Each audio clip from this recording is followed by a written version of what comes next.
प्रिय श्रोता बंधु मान मोर सादर नमस्कार। ढेर सारी शुभेच्छा एवं अभिनंदन। आज मधुबाबूंकर जन्मदिवस। से कटक जिलार सत्यभामापुर ग्राम 1848 मसीहा एप्रिल मास 28 तारिख में जन्मग्रहण करथिले। से थिले स्वाधीनता संग्रामी, ओडिया भाषा आंदोलनर मुख्य पुरोधा, लेखक और कवि। से थिले ओडिशार प्रथम बारिस्टर, प्रथम एमए पढ़ुआ, प्रथम बिलात यात्री। तांकरी प्रचेष्टारे 1936 मसीहा एप्रिल 1 ओडिशा पाइला स्वतंत्र प्रदेश रूपे गठित हैला। तांकरी उद्देश्य रे मोर आजिर सुरचित कविता उत्कल गौरव मधुसूदन। मो अनुष्ठान यूट्यूब चैनल को स्वागत जनाऊँगी। मु वासंतीलता जेना, शिक्षयित्री, गांधीनगर जिला नवरंगपुर। शुणिबा कविता उत्कल गौरव मधुसूदन।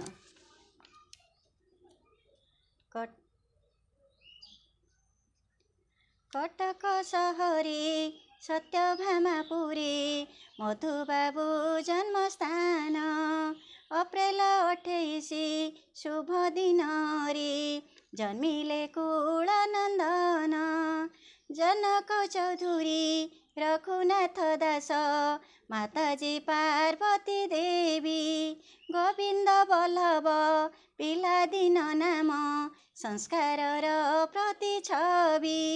चाटशाली पाठ शेष करी देई इंग्राजी स्कूल को गले। सेतेबेले से जे गोविंद न होई मधुसूदन होइले। मेट्रिक पास करी किराणी हेले, पैसा संचय कले। उच्च शिक्षा पाई कलिकता गले, एमए पास करिथिले।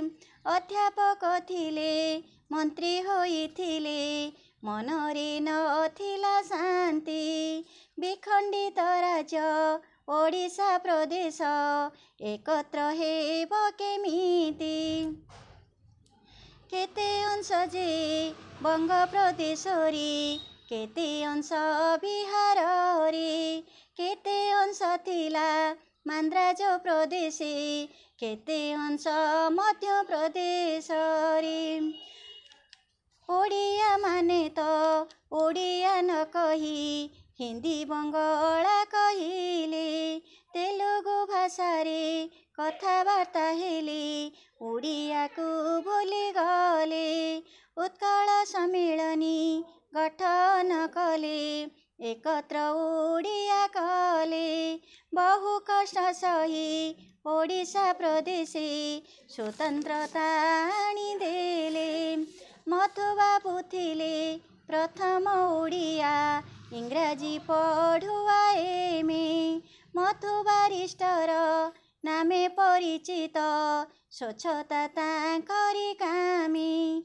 कटकरी तारकसी काम जेते, तांको प्रचेष्टार फल। उत्कल ट्यानेरी जोता कारखाना, क्षतिरे हेला विफल। व्यक्तित्व तांकर महान अटई, प्रिय अटे सभिंकर। सभा समिति रे भाषण दियंती, नथाई काहाकु डर। देश पाई जिए प्राण बलि दिए, से तो अन्य ठारु भिन्न। चिरस्मरणीय से व्यक्ति अटंती, पांती सदा सम्मान। धूप जली जाए बासना मोहके, चौदिग सुरभित। हे महापुरुष फेरि आस बारी, तुम प्रेमी अनुरक्त। हे महापुरुष फेरि आस बारी, तुम प्रेमी अनुरक्त। धन्यवाद।